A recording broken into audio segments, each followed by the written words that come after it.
Apakah kota Ternate bisa dikatakan daerah maju? Di ujung timur Indonesia berdiri sebuah kota kecil yang pernah mengubah sejarah dunia. Sebuah kota yang namanya dicari bangsa-bangsa Eropa berabad-abad lalu.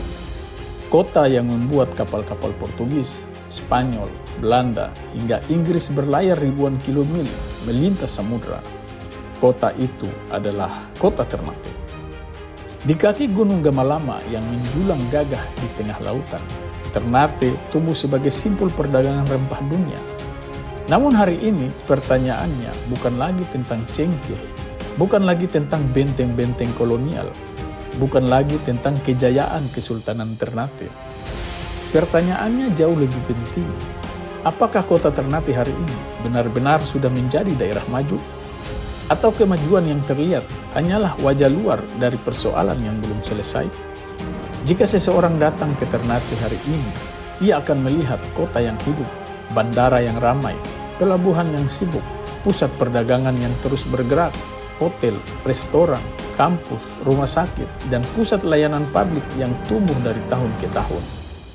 Banyak orang menganggap Ternate sebagai kota paling maju di Maluku Utara, dan memang jika dibandingkan sebagian besar daerah lain di provinsi ini, Ternate berada jauh di depan. Tetapi sejarah pembangunan selalu mengajarkan satu hal. Kemajuan tidak pernah sesederhana angka statistik. Sebuah daerah bisa kaya tetapi masyarakatnya tertinggal. Sebuah kota bisa tumbuh cepat tetapi kualitas hidupnya stagnan. Sebuah ekonomi bisa berkembang namun meninggalkan generasi muda tanpa pekerjaan. Karena itu, untuk memahami Ternate, kita harus masuk lebih dalam, melihat apa yang tersembunyi di balik angka-angka yang dituliskan Badan Pusat Statistik. Mari kita mulai dari ekonomi. Pada tahun 2021, nilai produk domestik regional bruto kota Ternate sekitar 10,9 triliun rupiah. 4 tahun kemudian, pada tahun 2025, nilainya meningkat menjadi lebih dari 16,5 triliun rupiah. Pertumbuhan ekonominya bergerak dari 2,56% pasca pandemi menjadi 6,5% pada tahun 2025. Bukan angka yang sempurna, tetapi cukup untuk menunjukkan bahwa mesin ekonomi kota Ternate ini terus bekerja. Menariknya, pertumbuhan ekonomi Ternate tidak ditopang oleh tambang. Tidak ada smelter raksasa, tidak ada kawasan industri nikel seperti di Pulau Halmahera, tidak ada ledakan investasi ekstraktif bernilai puluhan triliun. Ternate tumbuh dari sesuatu yang lebih sederhana, dari perdagangan, transportasi, jasa, pendidikan, pariwisata, dan aktivitas ekonomi masyarakat sehari-hari. Inilah yang membuat ekonomi Ternate relatif lebih stabil dibanding banyak daerah yang berbasis komoditas. Lalu bagaimana dengan kualitas manusianya? Disinilah Ternate menunjukkan kekuatannya. Pada tahun 2025, indeks pembangunan manusia mencapai 83,01 poin, tertinggi di seluruh Provinsi Maluku Utara. Dalam klasifikasi Indonesia, angka di atas 80 poin masuk kategori IPM sangat tinggi. Sebuah pencapaian yang bahkan belum mampu diraih sebagian besar kabupaten kota di Indonesia Timur. Anak-anak Ternate semakin lama bersekolah, harapan hidup meningkat menjadi lebih dari 73 tahun. Pendapatan masyarakat terus bertambah dan akses terhadap pendidikan maupun kesehatan semakin baik. Jika pembangunan adalah perlombaan kualitas manusia, maka Ternate sedang berlari di jalur terdepan Provinsi Maluku Utara. Namun justru disinilah paradoks itu muncul. Karena di balik semua pencapaian tersebut, Ternate menyimpan kegelisahan yang tidak kecil. Kemiskinan memang rendah, hanya sekitar 3,34% pada tahun 2025. Angka yang membuat Ternate menjadi salah satu wilayah dengan tingkat kemiskinan terendah di Maluku Utara. Tetapi pengangguran justru menunjukkan cerita berbeda. Tingkat pengangguran terbuka meningkat menjadi hampir 7%. Bagi sebagian orang, ini mungkin sekedar angka. Tetapi di balik angka itu, ada ribuan anak muda, lulusan SMA, lulusan perguruan tinggi.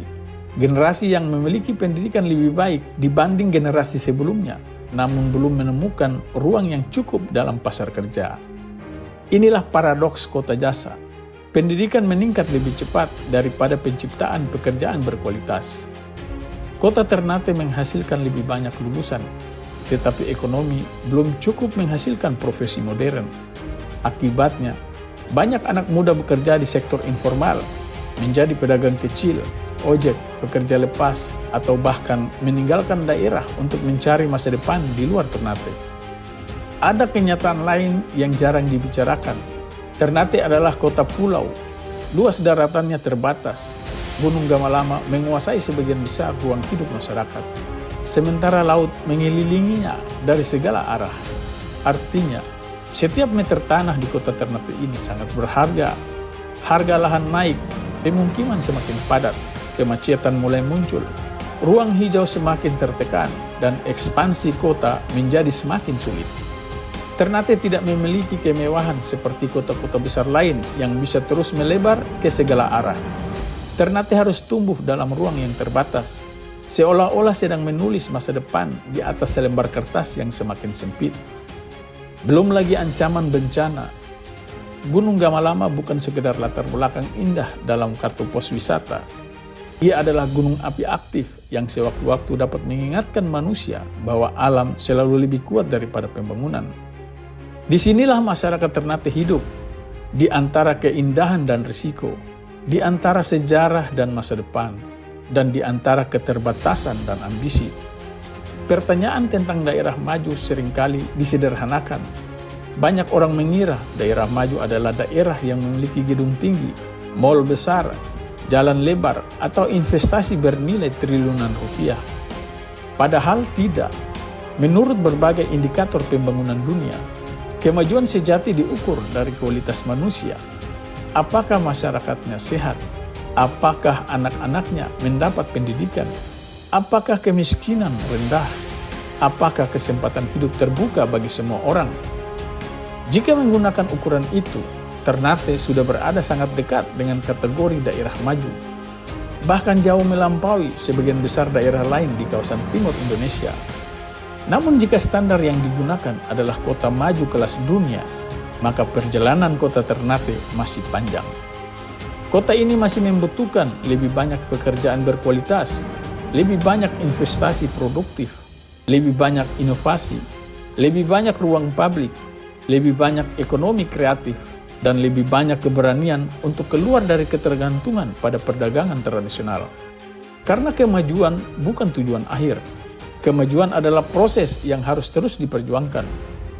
Mungkin pertanyaan yang tepat bukan lagi apakah Ternate sudah maju, melainkan seberapa jauh Ternate mampu melampaui dirinya sendiri. Sebab dibandingkan masa lalu, Ternate telah berubah luar biasa. Dari kota rempah yang dahulu menjadi rebutan bangsa-bangsa dunia, menjadi pusat pendidikan, perdagangan, dan jasa terbesar di Maluku Utara.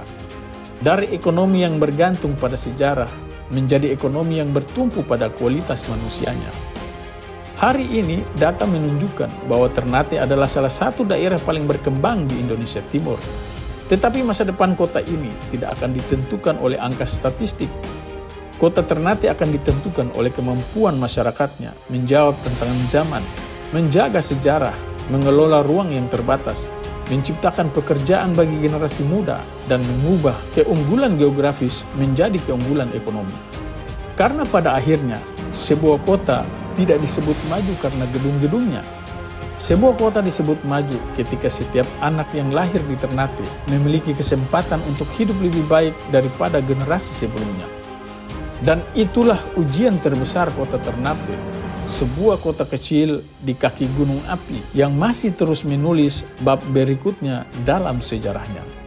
Terima kasih atas perhatiannya. Wassalamualaikum warahmatullahi wabarakatuh. Salam dari Kayu Merah Puncak.